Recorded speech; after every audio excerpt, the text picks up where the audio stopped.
Jagd und Hund, the podcast with Vicky and Carsten. Variety, passion and practical knowledge. Meet exciting guests.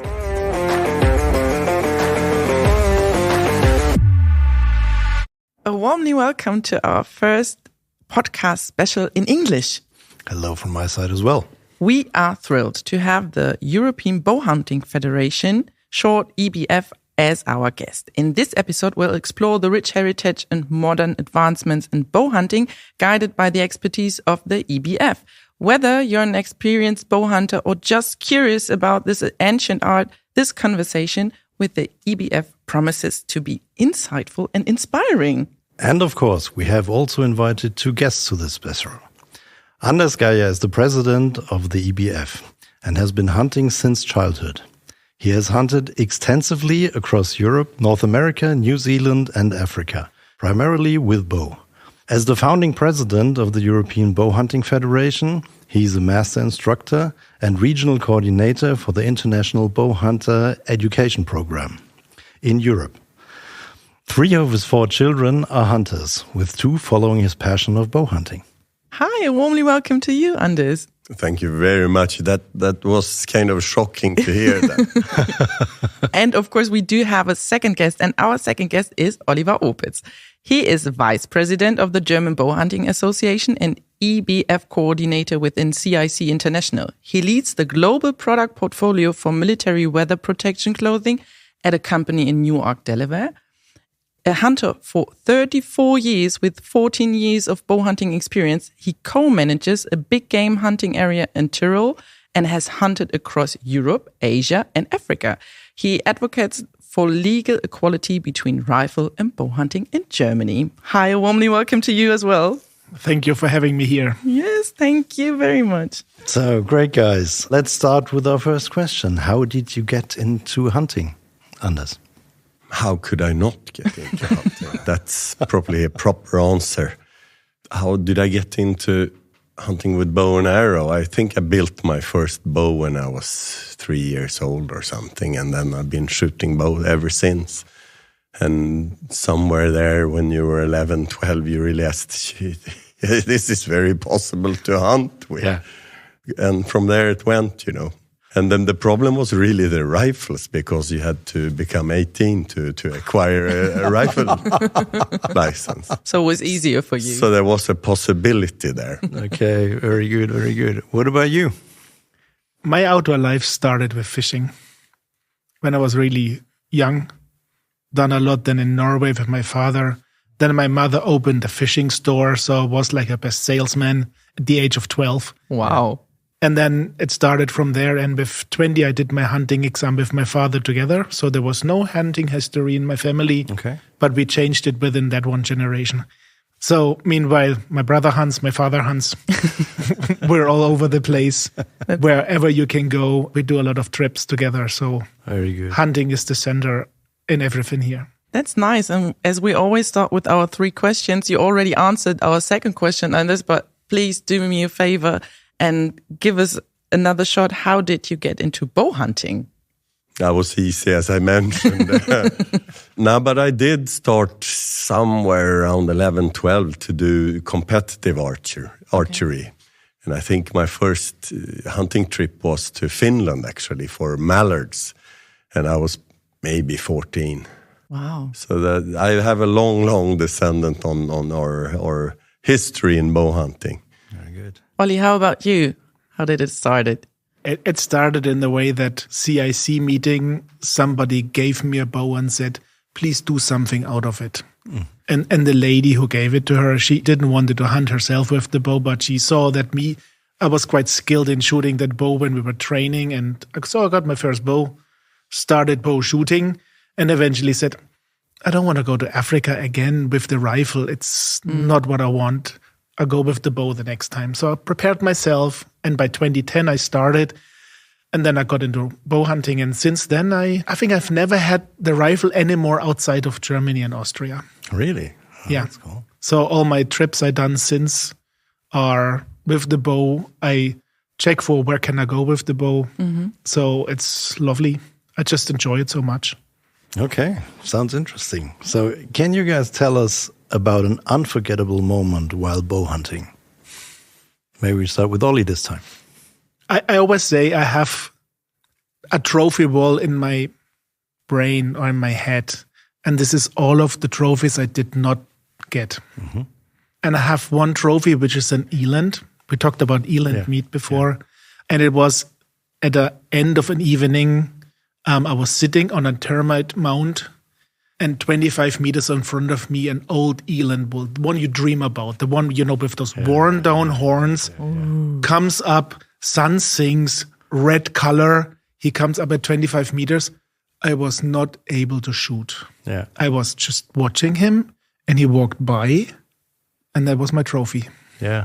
Memorable moment. That's my internal trophy wall. And some of them I remember more than the ones I actually shot. Yeah. So, yeah.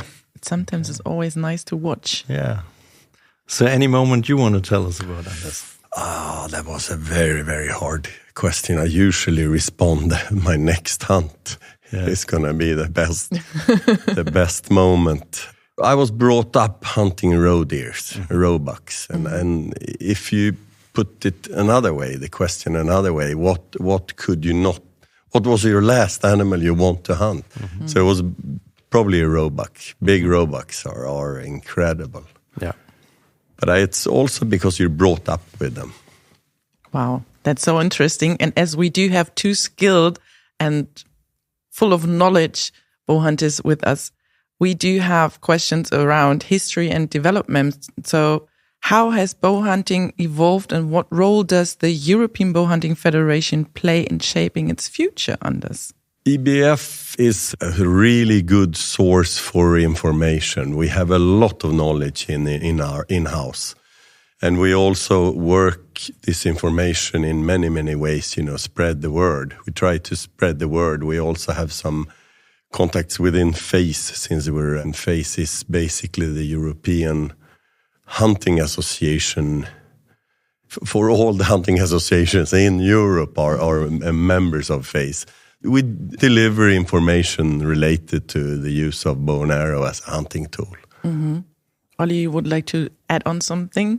Yeah, I think we talked about this today in our General Assembly. Bow hunting is ancient in terms of a weapon used for hunting, but quite often nowadays it's not really discussed within the normal hunting associations. So we like to support that and give that idea, and we care about that specific form because it's different. Yeah. And it helps that.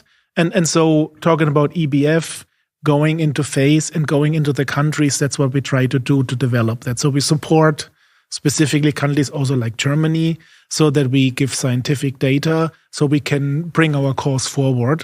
So make people understand why it actually works really well and can be a new addition. So speaking about the countries, how do bow hunting regulations vary across countries? And what role does the EBF play in advocating the legal consistency, especially regarding animal welfare? Oh, that's a tough one. That was a long one. I know. The regulations worldwide are hugely widespread. I mean, it comes down to basically no regulations at all. It's just legal, and then it's very detailed in some nations like Denmark. On the animal welfare side, we are very, very clear with that it works very well within modern animal welfare principles. When you look at the latest studies from Denmark and also the fairly recent Finnish study that is not completely concluded, these are super clear that it's well within the norms of rifle hunting. Yeah. Anything you want to add to that one? I mean, when you look at the global picture, not all scientific information was available from day one. Yeah. So that's why you get quite a bit of a spread in what's legal and what is used or how it is described. And I think this is what we're trying to support now with all those scientific findings, that we give all that information back and spread it through our nation so they can use it. And when updates to the hunting law happen, they can use that as a basis. So we're getting closer together. But there's always traditions. And I think, between Germany and Denmark, and we're all hunters, but they're all different in a way. And we see the same with rifle hunting as well, the shooting tests you need to do and so on. It's the same thing. But we're trying to educate. I mean, this is our roles. We can spread messages and support the local hunting associations with that. Talking about messages, Anders, you already talked about the animal welfare. So does the EBF have any standards, and what standards does the EBF promote? We basically, our standard, of course we do have standards, but the educational standard is what we prefer, to relate to. And in those standards, we are using the International Bowhunter Education Program. And in that, we have ethics that actually govern shot placement and when timing the shot, to understand when you should and where you should place the arrow and so on. It doesn't differ much from rifle hunting. The big difference is basically bow hunting is very time consuming. It takes a long time to harvest something. And then shot placement is what it is, Does this ensure also the animal welfare itself? I think shot placement is almost everything, Olli, how about you? I think what Anders said is really important. In the countries where bow hunting is not yet integrated, it comes down to education. When you think about Germany, there's two big pieces. You have Weitgerechtigkeit as an undefined law, but then you also have the Tierschutzgesetz, so the animal welfare law about that. And those two things you need to bring together. And that's, again, scientific data we can provide. And at the second part, how do you become a hunter in Germany? Because you have this big theme about that you are allowed to take life. So you need to demonstrate that you're enabled. And enabling comes through education. And I think that's where we try to really bring it together. And that's what the EBF, together with the founding countries, has integrated into Europe. They brought the IBEP courses in. So we are schooling with the same system. You still can add local peculiarities, local specialities in when it's necessary. But there's one cohesive system from where then everything else comes from. And I think this is what the EBF is doing. And that's quite interesting because this is different to how hunting law for rifle hunting has established. It got, that was localized. But we brought something in basically from a European level into the countries. Country, So let's stay with that educational and training aspect for a moment. So what role does the EBF play in the development of international training standards for bow hunters? And what does a solid program look like, in your opinion? The whole EBF or the program, the IBEP program what we have, comes from the United States. And there it actually started because they learned that bow hunting wasn't perfectly exercised. So they started a program, which is unusual in the US because normally you don't have much of a hunting exam in the States. But for what it is. But for bow hunting, it exists. Okay. And even that course today is mandatory for around 20 states. So you need to do the course also in the US before you can even become a bow hunter and exercise bow hunting in the States. So that's the basis. But then bringing this to Europe with a different hunting tradition. So what have we done, for instance, in Germany? We took that course. We're going to track that course so that everybody obtains that IBEP license as well, so they could hunt in those states in the United States as well. Sense, yeah. So we maintain that, but we add, for instance, a shooting test. And that's pretty much in every country in Europe that there's a shooting test added. It looks slightly different, but it's very bow hunting relevant. So it talks about the equipment, it talks about your arrows, it talks about what blades you need to shoot. So there's quite a regulation behind that. And then you have to exercise this test as well. And I think that's what Europe adds to this whole thing. What you have to remember all the time is that we are not educating beginners. We are educated hunters. So this is basically an add-on. It's an advanced Jagdschein. if we say so. Yeah, hunting license. Yeah, it is. But I guess, it's quite difficult, isn't it? As there are different schools where you can learn something from the hunting, even if the exams are kind of the same. How do you manage the level? Do you have kind of basics, what you're asking for in front of?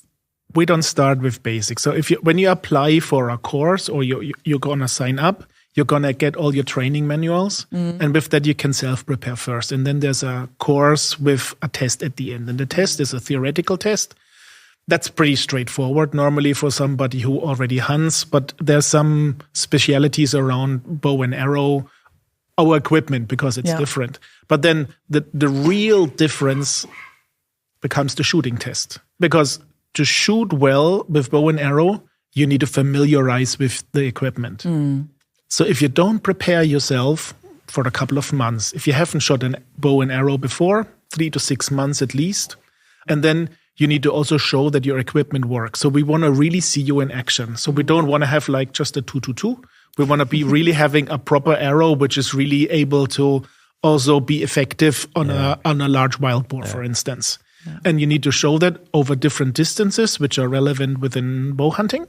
And that must work, and you need to demonstrate that. So that's an effort you need to take. Otherwise, you will not pass that shooting test. And I think this is nice because it means somebody was really passionate about it. About it, yeah.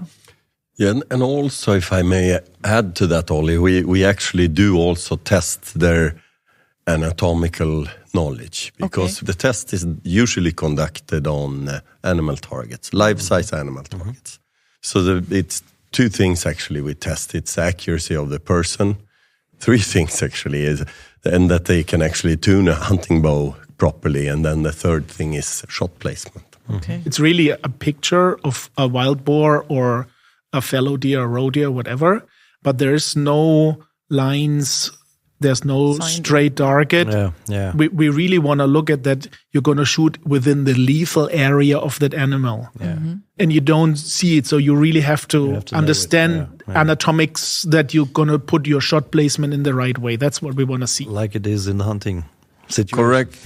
There are no dots on the animals. Yeah. Okay. Well, maybe a fellow. Here, but the problem there all is you have to hit the right spot. I've got a question as an add-on. How do you ensure that the people take care of their exercises? You've been talking about month of working out with the bow itself. So is there a one-on-one training, or is there kind of a trainer who is dedicated for that one? Does the becoming bow hunter needs to get his or her own expertise?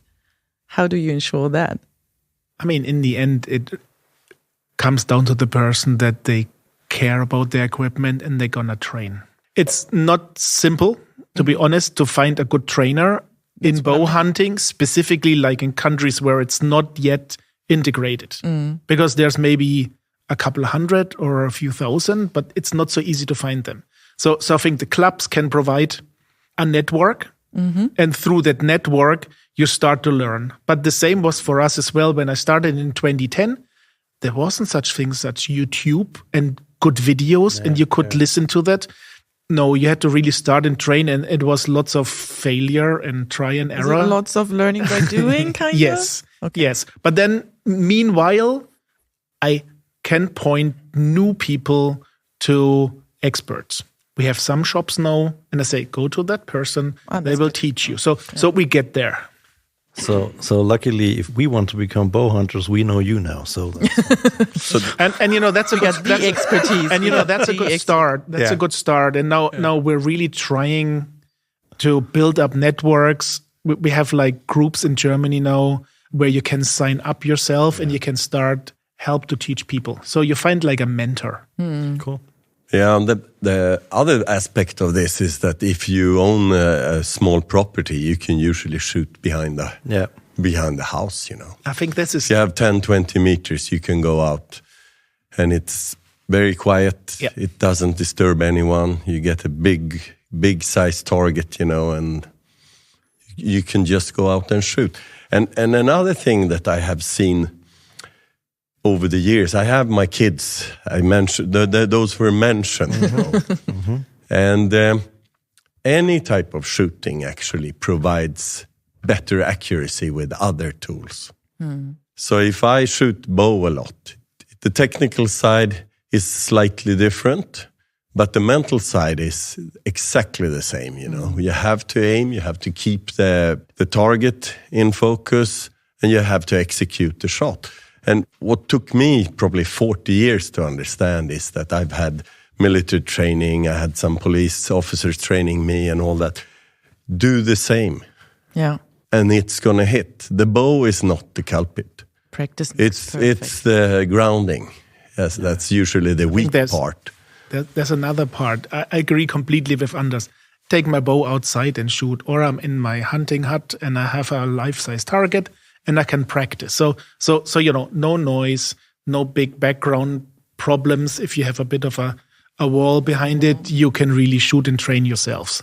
There's something else as well. You probably have heard about those 3D courses. Yeah. So where you have those life-size 3D animals, and they're like a track of a couple of kilometers, 30 stations, and you can train there. Yeah. And the good thing is you can start, and I agree with Anders here, with kids. As soon as they can hold a bow and shoot a bow, you start training. And you talk with them about shot placement in different angles, from top down, from below up. And you start naturally get them engaged in an easy way, no stress, good fun. And we can really have good education and lure them in. I mean, this is important. Otherwise, you need to wait to 14 or 16 or 18. Lots of other interests can kick in. So you just mentioned if you do it outside, there's not that background risk like with the gun and so on. That brings me to a question more from a practical perspective, I would say. So what's the benefit of bow hunting, especially in cities? And are there countries where bow hunting in highly populated areas is a common practice? That at least would be an idea that comes to my mind. 1 second, I'm going to call a friend in Madrid. Okay. He has an extensive experiences. Very good. In Spain, they have used this for, is it 15 years or close to 20 years? Yeah. I think in Madrid they have harvested somewhere around 600 animals. Okay. What Javier is pointing at, it's not the harvest that is the important thing, it's the scare effect. Yeah. So the fright effect on the wild boar. But you cannot only go in and frighten them. Clear. Because someone has to disappear once in a while, so that it kind of enforces this scare effect. But they have been very, very successful there, and I think it's 13 or 15 cities, larger cities that do it, urban and peri-urban. Then you have North America, Twin Cities up in Minnesota. They have done a lot of this, and for white-tailed deer there. Yeah. Okay. Of course, in Spain, it's mostly wild boar. Yeah. But we have it in France as well. There's an example where they look at muskrats. That's another one of those issues within city limits where they have big devastation on smaller creeks, which eventually go wide. And in that one area, they had like the cables, the power cables coming out, and it was really a big damage, a couple of $1 million on that. And then they were going after it with the bows. And what was interesting, there was a scheme for some days where this was tried, and actually police was guarding it because you need to do it at daytime. Yeah. So there was people walking by, and people actually got engaged, and they were like absolutely fine with that. So this is also an interesting part in that people see it. Yeah. It's easier for people to accept, specifically in cities. It's, you are very close to people. Yeah. It's not straightforward. That's what I thought, hunting, but I think we can offer something there where we get an easier acceptance to do a role where you can manage within those areas. Thinking about the wild boar problems in big cities in Germany, for like Berlin, for example. Yeah, hasn't there been this discussion? That would make sense. But hasn't there been this discussion in Berlin to get rid of the wild boar population? In the south of Berlin. Yeah. See, I do remember sometimes. But talking about species, so which species are best suited for bow hunting, Anders? All. I'm inclusive. Okay. Everything is possible. Birds, geese, whatever. It's about the hunting technique, really. How do you approach them and how can you get close to them? I mean, an average bow shot is 20 meters. Okay. Isn't that scary, Ollie? To get that close to wild animals? No, if I would call it scary. When I started with it, I wasn't sure if I can make it. Yeah, that close. That close. But I know it works because I still do it. And it really works. And I just come back from a hunt really from in the wilderness, in the mountains on wild boar. And we were walking in on 10, 15 meters on those wild boars. And then you can send a shot and it works. So you do it. And I think that's one of the intriguing things to me.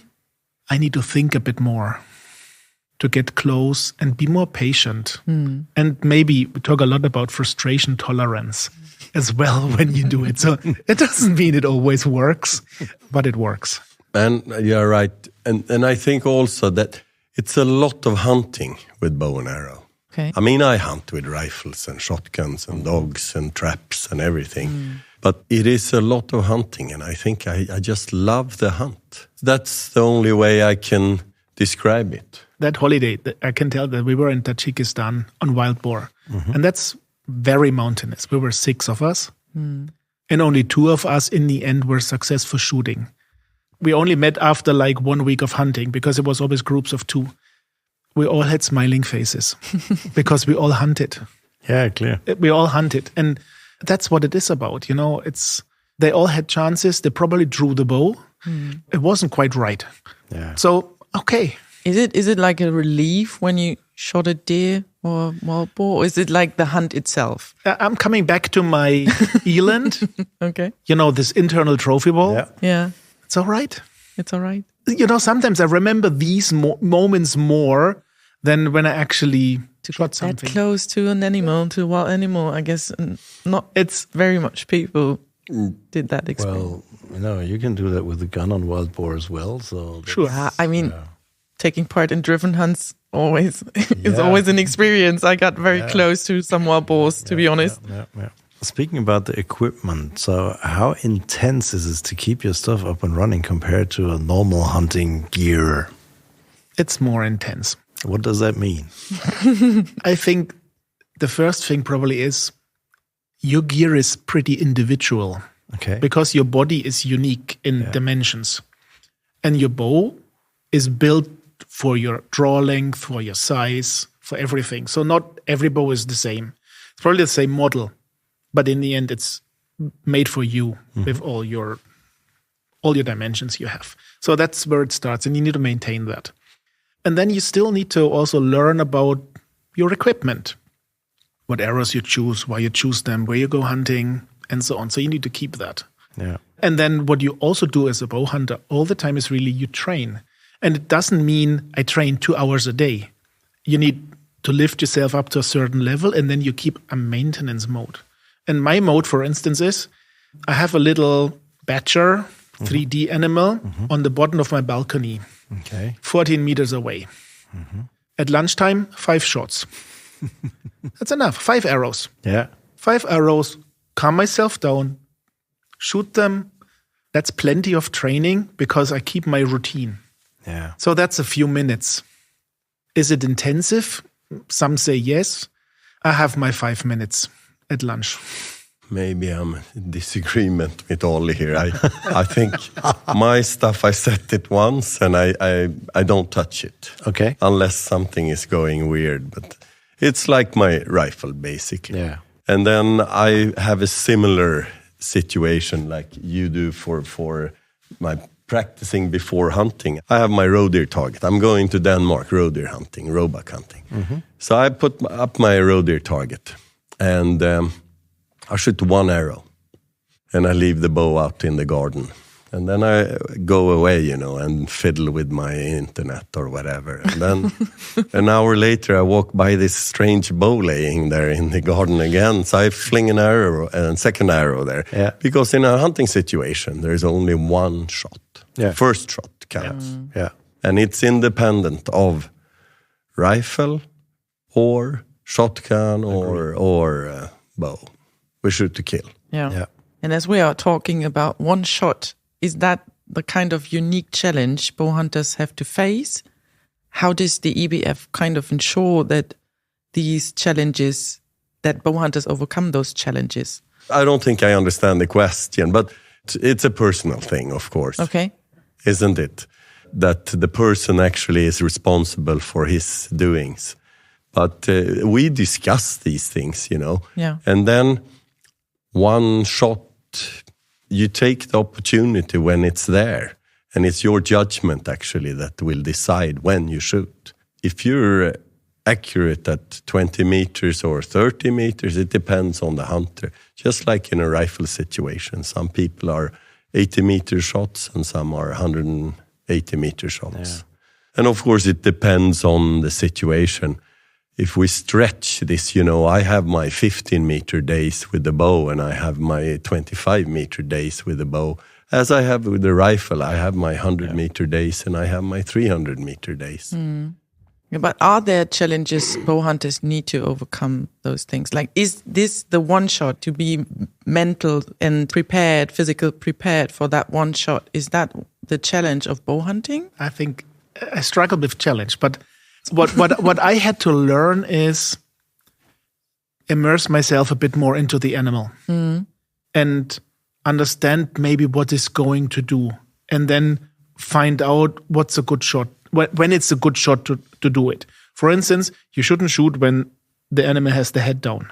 When the head up is better. It's counterintuitive. Yeah. But when you look at videos and you see how animals behave during the shot or after shot, it's better like that. So you learn all that. So I'm now observing how an animal approaches me. Is it wary? I won't shoot. I need to see, is it now coming down? Oh yes, it's coming down. Oh, now is my window where I can probably take a shot. And that's different with a rifle. Yeah. So that's what I had to learn. This is probably my biggest learning with that. Beside all the distance and everything, it is about that understanding the animal. And that's also part of the intriguing part in this, I think, is that to understand your animal. Yeah. I have an interesting story. I was going to Greenland, muskox hunting. Suddenly the wife got the question, shouldn't we all go to the zoo with the kids? I think I spent 4 hours at the muskox pen to understand how they behave and how they move and all that. And they went and looked at the dolphins and the cheetahs and whatever it was. And I took some photos and so on. But when you travel as well, it's an adventure. You actually travel to experience other things as well, And another thing that with getting so close to animals is that you can actually smell them, Yeah. You start to use all your senses. Yeah. And that is something I find extremely fascinating. You are embedded in nature. Yeah. I used that word once, and I can't remember where this was, but we were. Yeah, it's a good word. Embedded in nature. It's a lot of hunting, like I mentioned before. Yes, I think it's kind of comparable to hunting at night on wild boar. If you look for them and very close. Yeah, closer and closer and closer. So same thing. Yeah. It's you can't be stressed. Yeah. You need to go slow. Yeah. And when you go slow, you should go slower. This is what it is. The fastest way is the slowest. The fastest way is the slowest. The slower you go, the more is your chances, because you observe, you see, and then you get to your 15 or 20 meters. So, looking into the future, what developments and trends do you see future of bow hunting? So, particularly in training, equipment, public perception, and so on. You had a whole shotgun pattern of questions there. Training-wise, I think we are well ahead of the normal hunting groups, in the sense that we shoot at animal targets a lot. And that makes shot placement is much easier when you actually do that. Because there, as I mentioned, and Ollie commented on the dots on the fallow deer, but there are no dots in the woods. So that is one huge advantage with bow and arrow, that we do practice on these life-size animal targets. advancement. I mean, there are so many technical stuff coming today, you know, with the integrated laser rangefinders, and there are night vision and thermal vision and so on. I'm not sure, you know. I enjoy the hunt, you know, and it's not the kill. Yeah. I think, Anders, in bow hunting, it's interesting, specifically when we talk on a European level. Yeah. There are some countries, like the French countries, they use a lot their traditional bows on driven hunts. Mm-hmm. So talking about advancements, there's no advancement. Yeah, you know, there's still stick bows. Yeah. They're still made out of wood, maybe some modern materials, but still we're talking about a wooden arrow, or, you know, it's still a regular bow, how you know it from Robin Hood. Yeah. It doesn't look so much different. So there is both elements. There is this advancement about some technical things like these laser rangefinders, which give you a hollow dot on your visor, and it's great.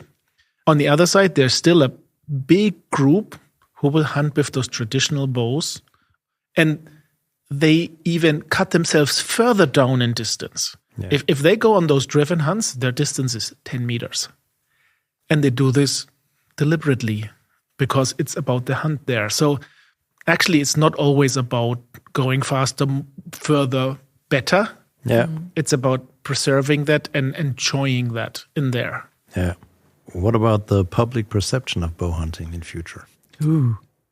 No, I'm not afraid. No, I'm not afraid either. No, when we talk to our Danish colleagues that have been hunting with bow and arrow since 1967, actually the Danish Hunting Association, when they have any trouble with the perception of hunting, they threw the bow hunters out and everything calms down. Mm-hmm. And I think if you're in doubt, you know, about hunting, and especially when we discuss killing, which some people kind of sets the same, hunters are killers, but I think hunting is hunting. And then occasionally we harvest something. And the perception with bow and arrow, I know that quite a lot of non-hunters that do not have any personal experience in that, they think it's a fair way of hunting. They think it's fair, you know, the animal has some possibilities to escape, which they do also have with rifle or shotgun. But some guys think it's fair. And I also think, and this is of course stretching it, but the anti-hunting movement is terrified of bow hunting. There is a group, you know, that they pick mushrooms, they pick their firewood, they pick their berries in the wood. And they could easily, you know, go to bow and arrow and harvest their deer or wild boar, because it doesn't make noise, and it's not, the perception is not of heavy arms or a heavy weapon, you know, that actually scares some people today. So that's a thought for you guys. Yeah. We'll think about that. Yes, is the head aching? Yeah. I do have one last question. If you do have the chance to leave a take-home message for all the listeners outside, what would that be about bow hunting according to the EBF? I think keep an open mind to things. Soak it up. Try to set yourself in those boots instead of prejudging things. Today they are very quick at judging different aspects of society and life without having the knowledge. Yeah, because they are not used to it. Not used to it, or not exposed to it, or don't want to. They're just negative, you know. Yeah. So that's my message. That's your take-home message. Olli, how about you? First, I can echo Anders completely. Oh. It's the echo chamber. It's my echo chamber. We're here at the JAGD HUND. Yes. And we can definitely here make an offer. Please come into Hall 2. We have a large booth there. We have some shooting lanes where you can actually get a bow in your hand. It's set up and designed in a way that even somebody who has not exercised it before can try it and have a first experience. And it's exactly what Anders said. This is always what we find when people have a bow in their hand and they achieve actually a nice group of an arrow into those 3D animals.